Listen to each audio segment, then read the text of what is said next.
느헤미야 8장 보겠습니다. 느헤미야서 8장 1절부터 12절 말씀.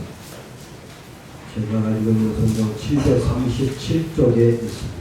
737쪽에 느헤미야 8장 1절부터 12절 말씀입니다.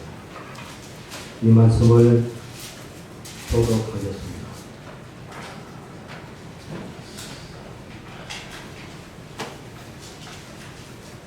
제가 먼저 읽겠습니다.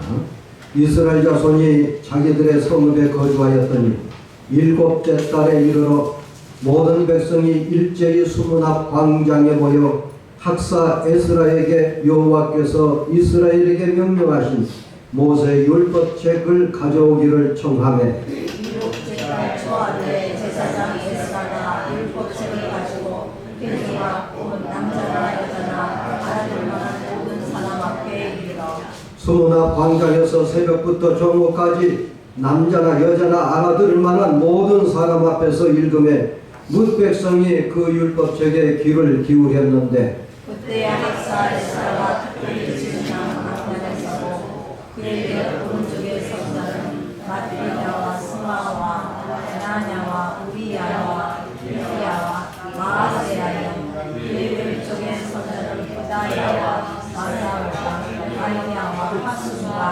바사나와 스가라와 문술라이다. 에스라가 모든 백성 위에 서서 그들 목전에 책을 펴니 책을 펼 때에 모든 백성이 일어서니라. 에스라가 위대하신 하나님 여호와를 수축하되 모든 백성이 들고 아멘하고 응답하고 눈으로 이르가를 여호와께 회개하니라. 예수아나 바니와 세레비아와 야민과 아급과 사부대와 호디야와 마세야와 그리다와 아사리아와 요사박과 하난과 블라야와 레위 사람들은 백성이 제자리에서 서 있는 동안 그들에게 율법을 깨닫게 하였는데 하나님의 율법책을 낭독하고 그 뜻을 해석하여 백성에게 그 낭독하는 것을 다 깨닫게 하니 백성이 율법의 말씀을 듣고 다 우는지라. 총독 느헤미야와 제사장 겸 학사 에스라와 백성을 가르치는 레위 사람들이 모든 백성에게 이르기를 오늘은 너희 하나님 여호와의 성일이니 슬퍼하지 말며 울지 말라 하고 느헤미야가 또 그들에게 이르기를 너희는 가서 살찐 것을 먹고 단 것을 마시되 준비하지 못한 자에게는 나누어주라. 이날은 우리 주의 성일이니 근심하지 말라.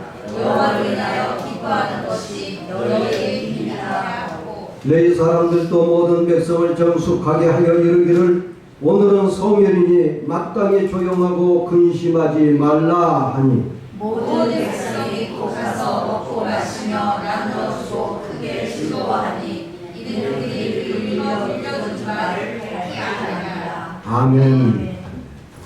주전 587년에 바벨론 군대가 예루살렘을 함락시켰습니다. 바벨론 군대에 의해서 예루살렘의 수많은 사람들이 죽임을 당했고 왕과 함께 수많은 사람들도 포로로 끌려갔습니다. 특히 왕의 두 아들은 왕이 보는 앞에서 죽임을 당했고요. 시드기야 왕은 두 눈이 뽑힌 채로 말에 의해서 질질 끌려 바벨론으로 끌려갔습니다. 그 후에 50년이 딱 되던 50년이 되던 539년에 바로 바벨론이 함락됩니다. 페르시아의 고레스에 의해서 바벨론이 함락을 하게 되는데요.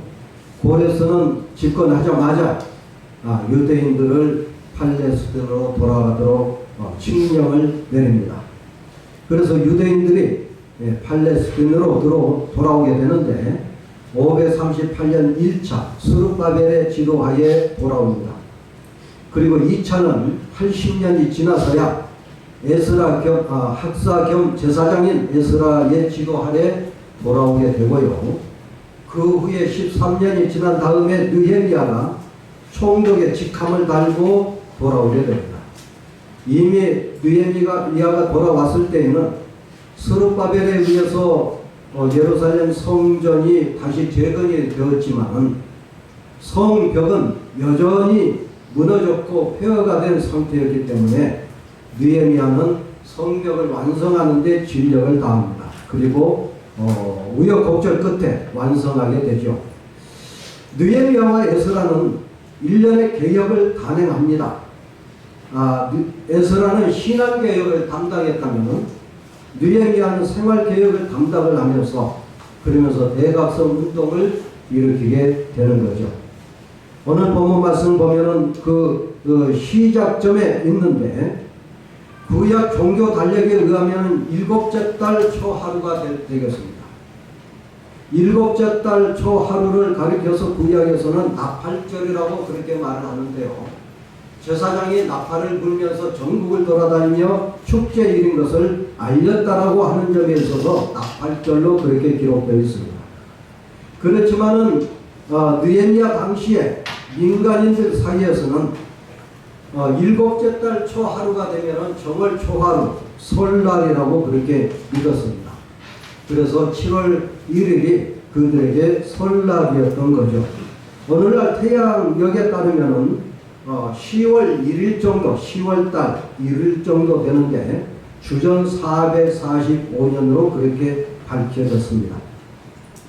주전 445년 10월 1일 당시 민간인들에 의하면은 설날이었던 그날 신년 할애를 위해서 어린아이를 제외한 남녀노소 모든 백성이 예루살렘 동문 공터에 모였습니다.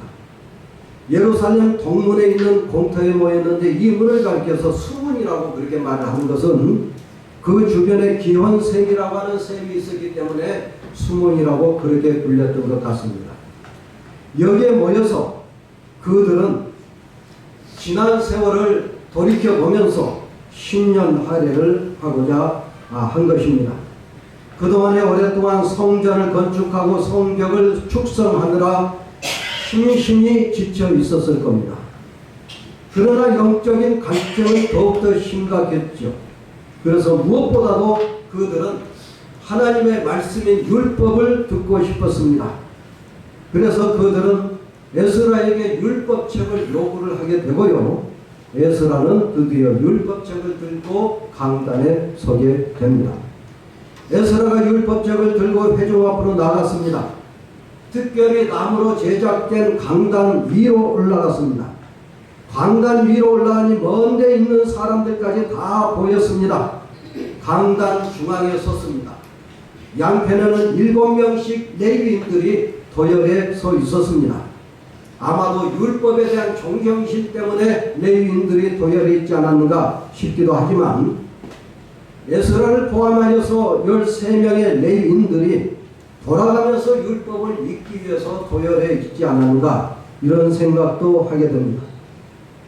먼저 에스라가 모든 백성 앞에서 율법책을 펼쳤습니다. 에스라가 율법책을 펼 때에 앉아있던 백성들이 모두 자리에서 일어났습니다. 여러분 놀랍지 않습니까? 에스라가 율법책을 읽는 것도 아닙니다. 설교한 것도 아닙니다. 단순히 율법책을 펼 때에 백성들이 그 자리에서 모두 일어났다는 겁니다. 하나님의 말씀에 대한 경외심이 아니고서는 이런 행동을 할 수가 없겠죠. 그들은 하나님의 말씀이 펼쳐지는데 감히 앉아있을 수 없다고 생각했었던 것 같습니다. 하나님의 말씀을 두렵고 떨리는 심정으로 듣겠다는 것 같습니다. 아울러 하나님의 말씀을 온전히 받아들이며 순종할 자세가 되어 있다는 것을 보여주는 행동입니다. 그렇습니다. 말씀을 받고 순종하겠다는 외적인 행동으로서 자리에서 모두 벌떡 일어났던 거죠. 이제 에스라가 여호와 하나님을 송축했습니다. 그는 하나님의 말씀인 율법책을 곧바로 읽을 수도 있었겠지만 먼저 감히 하나님의 말씀을 읽도록 허용하신 여호와 하나님을 송축했던 것입니다. 이것이 전통이 되어서 그 이후에 유대인들은 회당에서 성경을 읽을 때에 자리에서 반드시 일어났을 뿐만 아니라 하나님을 먼저 송축을 했습니다. 우리가 지난주에 누가복음 말씀을 읽었습니다마는 예수님께서도 회당에서 성경을 읽으실 적에 자리에서 일어나셨다는 말씀을 드렸습니다. 모든 이들이 일어나 있는 상태에서 에스라는 성경을 읽기 전에 먼저 하나님을 송축한 것입니다. 그 송축한 내용이 무엇인지 우리가 분명히 알 수는 없지만 추정을 할 수 있는데, 아마도 본문 5절에 나와 있는 위대하신 하나님 여호와를 반복해서 외쳤지 않았을까 싶습니다. 위대하신 하나님 여호와. 우리 조상의 범죄로 인해서 예루살렘이 패망하고 몰락하고 무너져 내렸지만은, 성전이 불타고 없었지만은, 드디어 50년 후에 포로들을 고레스 칙령에 의해서 돌아가게 하시고, 그 후에 80년 후에 또다시 돌려주신 하나님, 그리고 느헤미야가 총독으로 부임하게 하시는 놀라운 역사를 이루신 하나님, 그 위대하신 하나님 여호와를 반복해서 힘차게 외쳤지 않았는가 싶습니다. 아니면은 시편 103편을 노래했을지 모릅니다. 내 영혼아 여호와를 찬양하라. 내 속에 있는 것들아 다 그의 거룩한 이름을 송축하라. 내 영혼아 여호와를 송축하며 그의 모든 은택을 잊지 말지어다. 이 시편 103편을 노래하면서 하나님을 송축했지 않았을까, 그렇게 추정을 할 수 있겠습니다. 에스라가 이렇게 여호와를 송축할 때에 모든 백성들은 그대로 있지 않았습니다. 두 손을 번쩍 들어 올리고 높이 들어 올렸습니다. 여러분, 두 손을 높이 들어 올렸다는 말씀은 무슨 말씀일까요? 시편 134편을 보면은 이스라엘 백성들은 두 손을 들고 여호와를 송축하는 전통을 가지고 있었습니다. 보라, 밤에 여호와의 성전에 서 있는 여호와의 종들아, 여호와를 송축하라. 성소를 향하여 너희 손을 들고 여호와를 송축하라 하는 말씀을 우리가 봅니다. 이처럼 백성은 두 손을 들고 하나님 여호와를 송축했습니다. 그러면서 연신해서 아멘 아멘 아멘을 연발했습니다. 여러분, 우리가 설교에 화답하기 위하여 아멘 하는 것과 동일합니다. 그 아멘의 전통은 다윗 시대로 거슬러 올라가게 되는데, 역대상 16장 36절을 보면 여호와 이스라엘의 하나님을 영원부터 영원까지 송축할지로다 하며 모든 백성이 아멘하고 여호와를 찬양하였더라. 여러분, 회중은 아멘을 연발하면서 몸을 굽혀 얼굴을 땅에 대고 여호와께 경배했다고 오늘 본문 성경에서 가르쳐주고 있습니다. 몸을 굽히다라고 하는 말은 히브리어가 구약 성경에 15번 나오는데, 이 15번 나오는 사례가 모두 경배하다라고 하는 동사와 함께 곁들여서 나옵니다. 무슨 말일까요? 몸을 굽히는 행위가 곧바로 하나님을 경배하는 몸짓이라고 하는 뜻입니다. 이처럼 에스라가 율법책을 펼 때에 백성들은 하나님을 송축하고 아멘 아멘을 연발하면서 몸을 굽혀 하나님께 경배했다는 것입니다. 드디어 에스라가 율법책을 낭독했습니다. 새벽부터 정오까지 율법을 받들어 읽었습니다.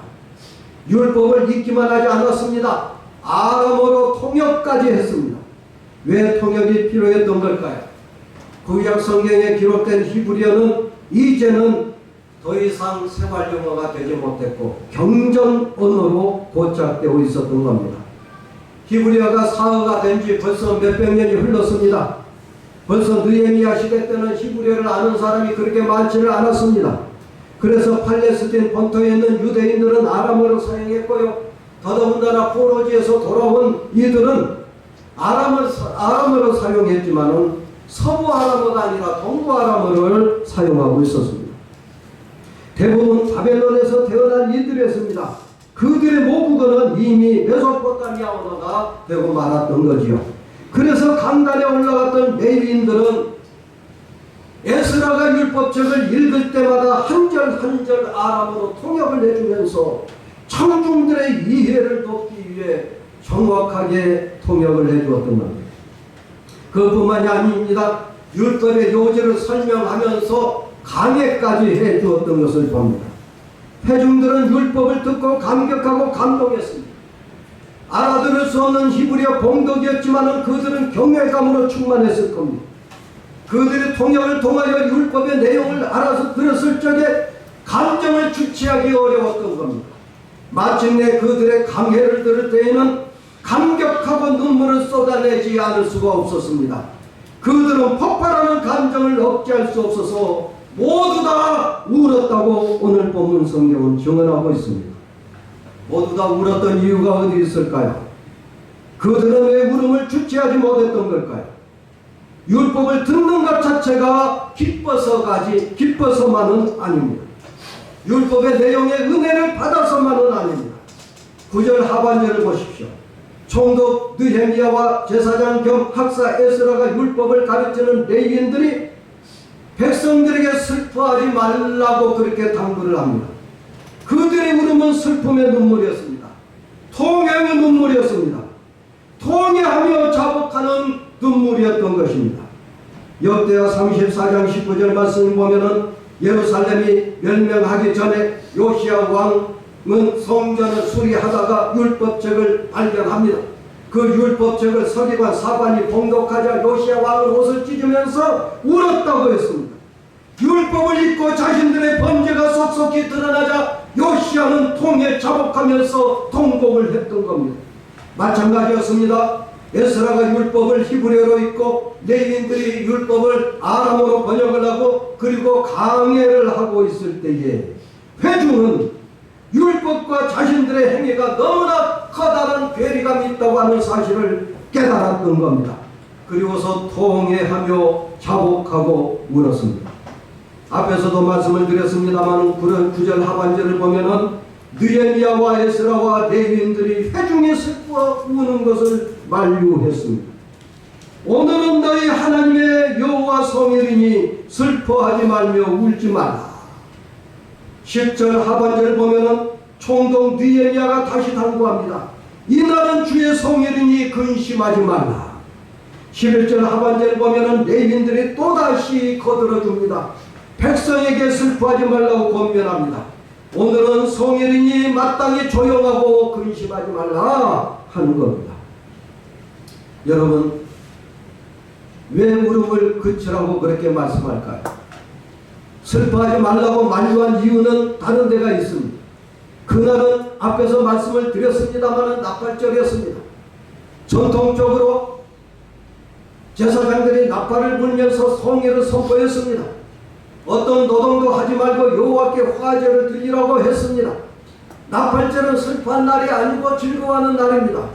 더군다나 7째 달 초하루는 설날이었던 겁니다.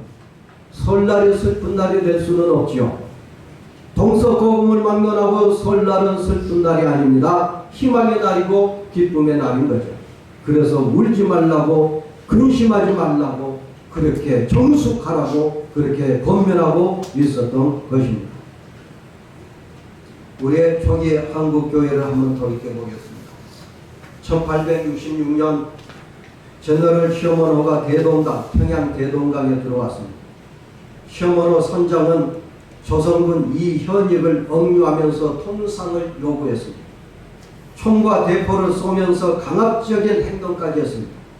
조선의 군인들이 가만히 앉아서 당할 수 없었겠죠. 배를 불태워버렸습니다. 사람들이 뛰어내리자 그 사람들은 모두 다 칼로 찬수를 시켜버렸습니다. 거기에 토마스 선교사가 있었습니다. 토마스 선교사도 끌려서 내려왔습니다. 대동강변에서 찬수 당하기 전에 토마스는 보따리를 자신의 목을 칠 박춘권에게 건네주죠. 그렇게 한문 성경 500권을 대동강변에 뿌립니다. 이수정은 이모군란이 일어났을 적에 영성항구를 피난시킨 공로로 1882년 10월 신사유람단에 참여하여 일본에 건너가 일본에서 츠타센을 만나서 예수를 믿고 1883년 세례를 받습니다. 그해 말 이수정은 미국 기독교인들에게 선교사를 보내달라고 청원하는 편지를 냅니다. 이 편지가 기독교 주간지에 실리고 선교 잡지에 게재됩니다. 결국 미국 교회는 언더우드와 아펜셀라를 파송하게 됩니다. 이수정이의 편지를 받고 그리고 언더우드와 아펜셀라가 파송되었던 겁니다. 파송받은 그들은 먼저 일본에 들어갑니다. 이수정에게 한글을 배우고 한국말을 배우게 됩니다. 이수정이가 번역한 마가복음을 들고 드디어 1885년 4월 5일 부활절날 제물포항에 들어옵니다. 인천 제물포로 들어오게 됩니다. 최초의 미국 선교사들이 한국인이 번역한 성경책을 들고 조선 땅에 들어오게 된 겁니다. 1899년 한 남자가 마켓 선교사를 찾아왔습니다. 그리고 이렇게 부르짖었습니다.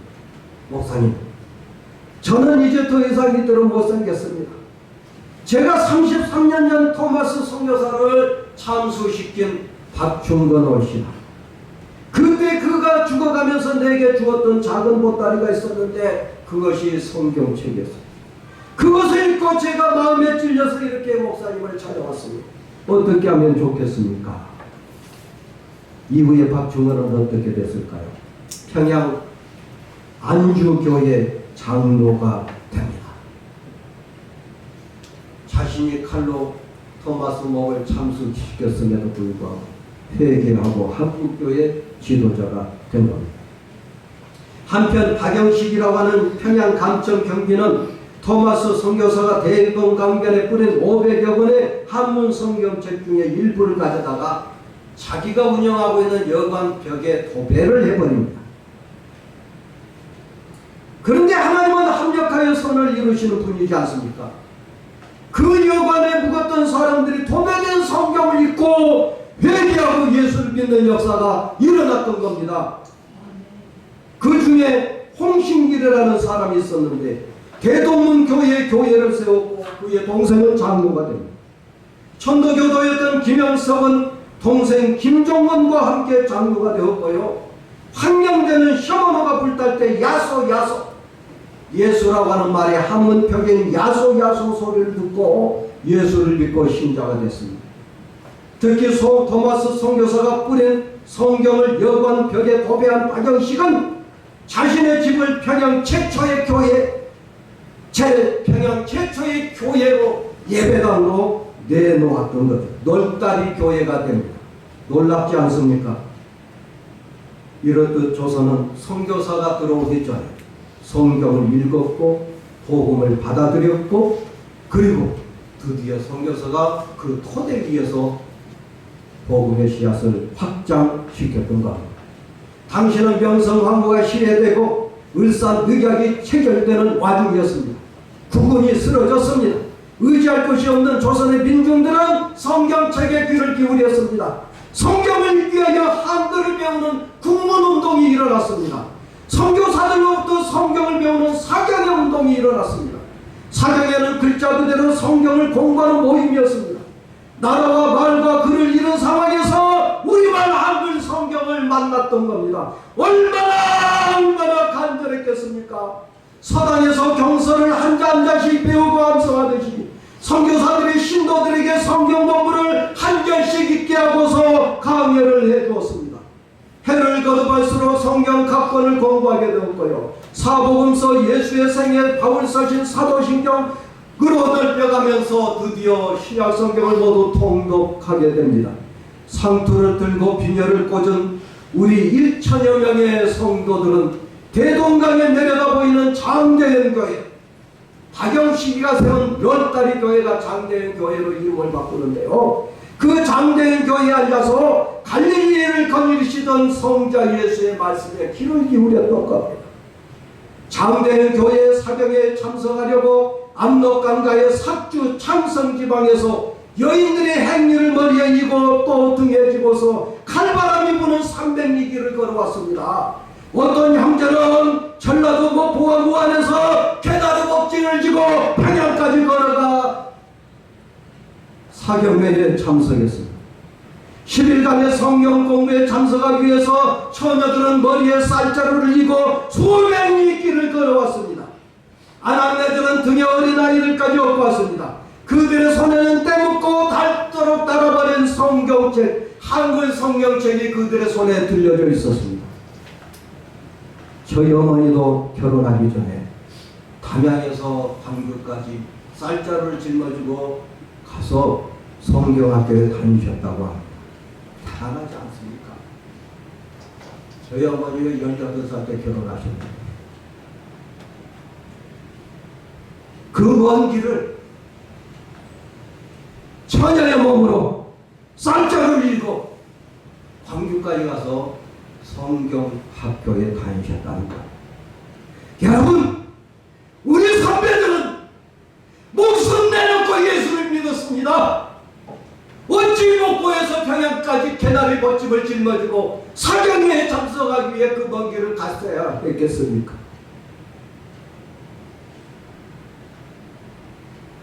국사편찬위원장을 지낸 이만열 씨에 의하면 실로 동방의 예루살렘을 향한 장대한 행렬이었습니다. 사경의 마지막 날은 온 성도들이 자리에서 일어나 인도자와 함께 성경을 낭송했습니다. 60대, 70대 노인들이 한글 성경을 줄줄 외웠습니다. 특히 맹인 점쟁이였던 백사경이라고 하는 사람이 있는데 이 사람은 예수를 믿고 고양시까지 내려와서 고양시 벽제에서 전도사를 했습니다. 그런데 이 백사경이라고 하는 맹인이 사복음서 전체를 암송했다는 것 아닙니까? 여러분 믿어지십니까? 길선주 목사님은 요한계시록을 1만 번 읽으셨는데 그 결과 요한계시록 22장을 전체를 암송을 하셨거든요. 선교사들은 이 모습을 보면서 어떠했을까요? 충격이었을까? 저희 아버님도 새벽 2시 되면 어김없이 일어나셔서 로마서를 암송하신 소리가 지금도 귀에 쟁쟁하게 들립니다. 1907년 1월 2일 밤 오직 들리는 소리는 울부짖는 기도뿐이었습니다. 어두워진 평양 하늘 위에서 무명 치마 저고리를 입은 조선의 아낙네들의 울부짖음이었습니다. 흰 두루마기 차림의 중년 남자들이 하늘을 향해 두 손을 들고 회개하는 통곡의 소리였습니다. 죄를 토설하는 울부짖음은 타오르는 불의 혀였습니다. 어떤 것으로도 표현할 수 없는 화염 자체였습니다. 입에서 발설된 언어들은 하늘을 조각조각 깨뜨리고도 남음이 있었습니다. 한마디 한마디 여호와 하나님의 귓절을 또박또박 울리고 있었습니다. 허리가 끊어질 듯 뒤틀려오는 참회 언어는 명주실처럼 끝모르게 터져 나왔습니다. 평양의 겨울밤은 폭풍 같은 기도의 열기로 하얗게 지새워지고 있었습니다. 선교사들은 이 일에 대하여 본국에 이렇게 보고를 했습니다. 그 기도 소리는 마치 거대한 폭포수 같았고 거대한 기도 물결은 하나님의 보좌로 거슬러 올라가는 듯하였다. 과간전이라고 하는 선교사, 클라크라고 하는 선교사, 우리말로는 과간전이라고 하는 선교사는 이렇게 말합니다. 한국 교회는 성경책 위에, 정확히는 성경의 본문 위에 건립되었다. 믿으시면 아멘 하시길 바랍니다. 여러분, 부흥을 말하려면 성경을 경외해야 합니다. 성경 본문과 만나야 합니다. 성경을 받들어 읽고 또 읽어야 합니다. 성경에서 성령의 현존과 마주쳐야 합니다. 하나님의 내만의 말씀을 들어야 합니다. 자신의 죄를 깨달아야 합니다. 죄를 토설해야 됩니다. 한마디 한마디가 여호와 하나님의 심령을 울리는 참회여야 합니다. 그래야 심령이 변화됩니다. 부흥이 일어납니다. 가정이 변화되는 것이었습니다. 여러분, 성경을 경외하십시오. 두려운 마음으로 성경을 만나십시오. 성경을 읽고 암송하십시오. 성경에서 영의 현존과 마주치시기를 주의 이름으로 축원합니다. 성경에서 가슴을 후벼 파는 네 마리의 말씀을 듣고서 우리 속에 있는 못된 것들을 모두 토설해내고 변화되어야 합니다. 가정이 변화되고 교회가 부흥될 겁니다. 기도하십시오.